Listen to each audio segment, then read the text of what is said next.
Have you issued previous bonds for the fundings on referendums, your own clientele? And what is your vested interest as a firm to be here to bring these numbers? My concern is a biased type of approach to the constituents here.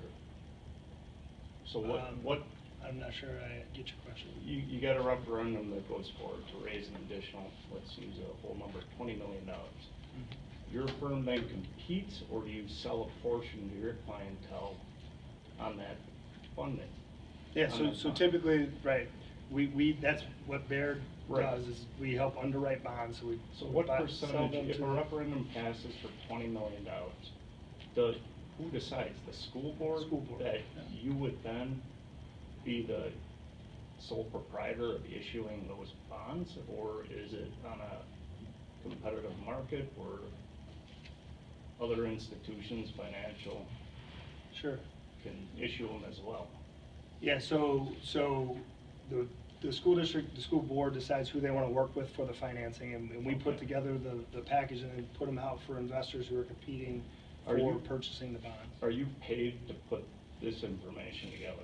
No, I mean, this Okay. is an informational, you know, I'm not under any agreement or contract or, you know, anything to, you know, it's more that I've been working with the district for a long time, so I have a lot of the back history of, you know, previous referendums and where you've been, and, you So know. you're here to help facilitate the referendum and gain the business? It's more information, because I don't know that you're at a referendum discussion yet either, but it's more about. First meeting, being here 35 minutes, 40 minutes, it seems like it's going that way. Yeah, and I will say, just to jump in to clarify, I think really the charge of this group that was outlined, and it's in that binder, really is to help look at Jackson and look at improvements at the high school and provide some feedback to the board. And a key part of that will be a community survey. Okay, and in that community survey, we're going to be asking the broader community to help us start to identify what the priorities are in the district. And part of that will be how we might fund fixing and solving some of these challenges. And that does not mean, and I think it's clear, we tried to make that clear at the first meeting, we don't want to jump to the R word, because we're not here to suggest that is where this will land. But as you can see, and as presented here, if we are going to need to do a significant investment at Jackson or invest significantly here, we may need to look at that as a means of utilizing, bringing in dollars to complete that work. And so it's just part of the equation, and that's why I think it's important for Brian to help you understand kind of the background of how schools are financed, and then obviously, you know, if a referendum is down the path, what that looks like in terms of a process. So we probably have no control here, but on Monday, they found $1 million in the budget. Can this group say, put it towards helping fix whatever's going on? This group has been asked to help make recommendations on the needs, and generally, once we get feedback from the broader survey, how to help potentially fund those. What are the priorities amidst those? So if there is specific feedback, you can provide that. But really, this group really is just here to help, you know, help take into account what needs are out there and help prioritize what needs to be solved. I mean, that could be a committee recommendation, that any found money, any additional funds continue to add to the reserves that have been accumulating for Jackson, right? That's been a budget priority over a few years, to set aside dollars when available to save up for future capital needs.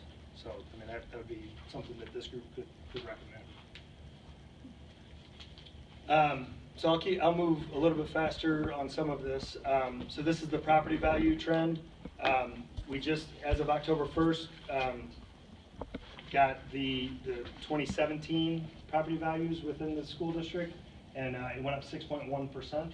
So currently the total property tax value of all properties within the district is $4.7 billion. And so, as we talked about that math formula, the total levy divided by the property value fluctuates over time. The district's total school tax rate or mill rate is the gray bar, and the line is that K-12 average. Again, to your point, not necessarily saying anything about those that spend at this line. It's just that historically the district has operated well below providing a high-level education well below the statewide K-12 average. So here's that $8.65 from last year. And as of the finalizing Monday night, when I add 17-18 to this, we don't know the statewide average yet, but it's at $8.15.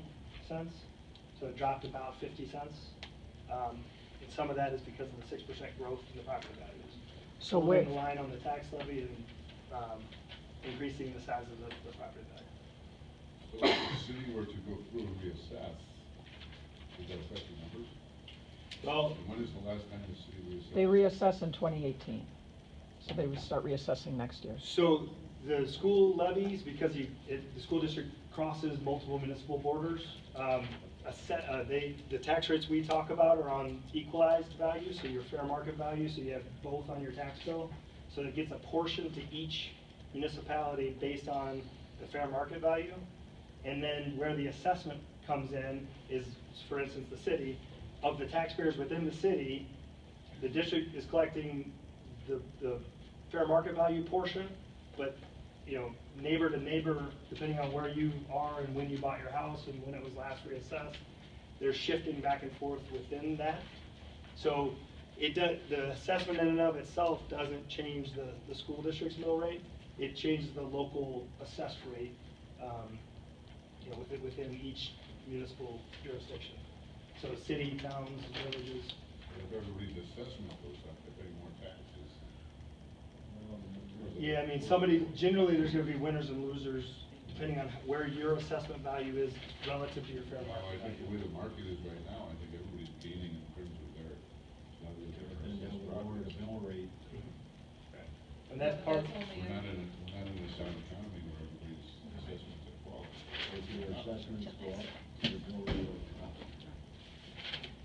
correct. So again, it's still that numerator and denominator. So if they're all going higher, the factor, the $8.65 dropping to $8.15, that's part of it. Yeah, but that's only in the 2 years, so for that year, you've already had your mill rate set. Do you adjust the mill rate at the assessment time? At the local level, they do. At the school level and the county level and the technical college level, because they cross municipalities, they always talk about the equalized mill rate. So they're apportioning the taxes to each underlying municipality based on the fair market value. So, you know, at the point, let's say after 2018, if that's when the city is reassessing, the assessed value will be awfully close to the fair market value, or it should be. And so therefore, you know, the $8.15 should be awfully close to that portion for the city. Where did the equalized value come from? Like you said, it went up 6.1%. Where did that come from? I would have to pull out the Department of Revenue's breakout of, so it's generally two things, net new construction, but I think that's inherent in your question, is what type of net new construction, or how much of the 6 is net new construction versus just the existing property values, because it's a strong market growing. But there is a Department of Revenue report that I can share with Mike for next, so you can have the breakout of that. And keep in mind, this is across the district, so I'd have to give you multiple for each municipal entity I was within. just wondering kind of like who figured that out. Yeah. So does this also take into account the 39 million that the district already owes on referendums currently on the Correct. book? Yep, so remember this slide. But then right? it grows at the tail end. They made it light on the front end and they made it heavy on the tail end. Yeah, so it's, that chart is total school levy, which includes the 38.5 million, which includes the portion for operational budget and the referendum, which includes principal and interest for each year going as you go forward. So it's the portion due in the coming year. And so. Isn't that portion going to increase though, because they kept it heavy on the tail end of the? Yeah, they didn't, because I was part of that, so I'll show you in just a second Okay. how it's structured. The other piece that is important, because as I talked about the 0% revenue limit increase, the change in recent biennial budgets has been to a per pupil categorical aid, as opposed to revenue limit. It's a direct aid payment from the state that will likely ebb and flow based on revenues available at the state. And so Act 10, this wasn't a line item. It was introduced post-Act 10 in budgets, and in the last year, it was $250 per student. This biennial budget, year 1, 17-18, there was an increase of $200. And so this number for 17-18 will go up, and then in year 2, it was another $204. So it goes from $250 to $450, $450 to $654. And then it's subject to the next biennial budget, but if there's no change, it drops to $630 for the next, for thereafter, unless changed by the process.